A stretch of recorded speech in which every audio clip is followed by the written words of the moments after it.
Audio Jungle.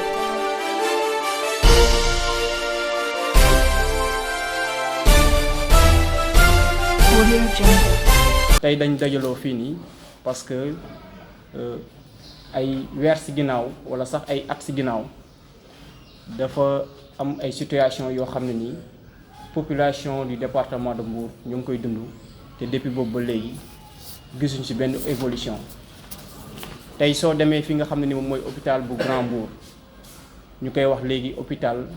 Thierno Mamadou Mansour Baro dafa am problème yu fa am yu énorme problème bi nag nekkul loo xam ne nii c'est à notre niveau ñun population bi mais c'est un problème interne entre la direction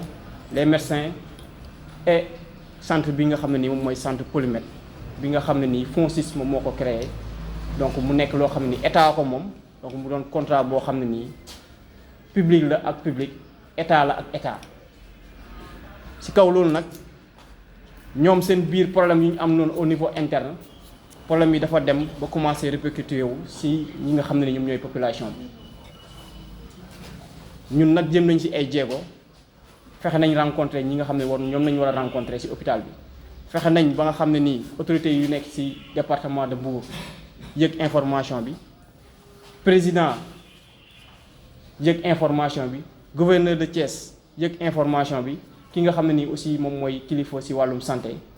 muy le ministre de la santé et de l'action sociale yëg ni que situation bii nii moom moo xew Mbour tey nag soo gisee ñu daal di wane beneen kanam daal di jóg ñun ñëpp en tant que ay doomu Mbour muy association de jeunes muy FAB ñëpp daal di jóg booloo parce que situation bi dafa grave voire même catastrophique on peut dire lu tax parce que tey ñun ñëpp xam nañ ni que hôpital bi nga xam ne mooy hôpital Grand Mbour dafay couvrir le département de Mbour mu doon département boo xam ne nii am na plus de 800 000 habitants mu doon zone boo xam ne zone bu accident yi di bëri la képp koo xam ne nii dafa am accident bu am ci zone bi yëpp hôpital bu Grand Mbour nañ lay yóbbu sa feebar nu mu métti soo demee ci hôpital bi mënuñ laa defal rajo mënuñ laa defal scanner mënuñ laa defal mammographie amul lenn loo xam ne nii tey mu ngi am ci imagerie médicale ba am ci Polymètre que population bi su feebaree soxla ko yitewoo ko nu mu urgent mënuñ ko faa defaral pour des problèmes internes loolu nag nañ mënta nangu tey nañ mënta nangu ëllëg population bi dañoo yàgg di souffrir ci faju dañoo yàgg di souffrir suñ demee urgence dañoo yàgg di souffrir suñ demee maternité combien de cas de mort nañ nañ soulever wax ni que moom moo am ci hôpital bu Grand Mbour tey soo fay dem sax da ngay tiit soo fay yóbbu sa raq mu war a accoucher ci tiitaange ngay nekk soo fay yóbbu sa soxna mu war a accoucher ci tiitaange ngay nekk sooy dem urgence yaa ngi xalaat soo demee nañ la war a tontoo nañ la war a accueillir situation yu difficile yooyu noonu la mburuwaay di dund depuis plus de 1 an tey nag ñu yokkal ñu ci que ni suñu feebar ak nu mu munti toll mënatoo def rajo mënatoo def scanner mënatoo def mammographie mënatoo def benn examen ci hôpital bi mu nekk nag hôpital public parce que ñun jàpp nañ ni ko suñu feebaree ci hôpital ba lañu war a dem faju te lu mu munti doon tamit waa hôpital bi war nañ ñoo jël faj ñu donc am nañ ci ay témoignages yu bari doon na lu ñu dund ñun tamit